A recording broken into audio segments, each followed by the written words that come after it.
Now the term is element. Element is a pure substance. It is a basic unit of matter. Means all the substances are made up of elements and it cannot be broken down. Here the elements helium cannot be broken into more simpler form because it is already in its simplest form. Now have a look of some examples of elements like iron, sulfur, silicon and helium. All these elements cannot be broken into their simpler form because all these elements are already in its simplest form. And all these elements have different properties. Due to difference in their properties, they are classified as metal, sulfur as non-metal, silicon is metalloids, helium as noble gases.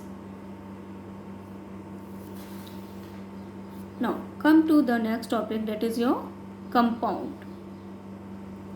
Compound is also your pure substance, but it is made up of the combination of elements.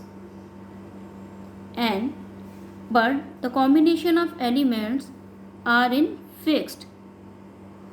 They are formed by the combination of elements and they are in fixed ratio. And they can be separated by chemical method, means we can broken down it into a simplest form.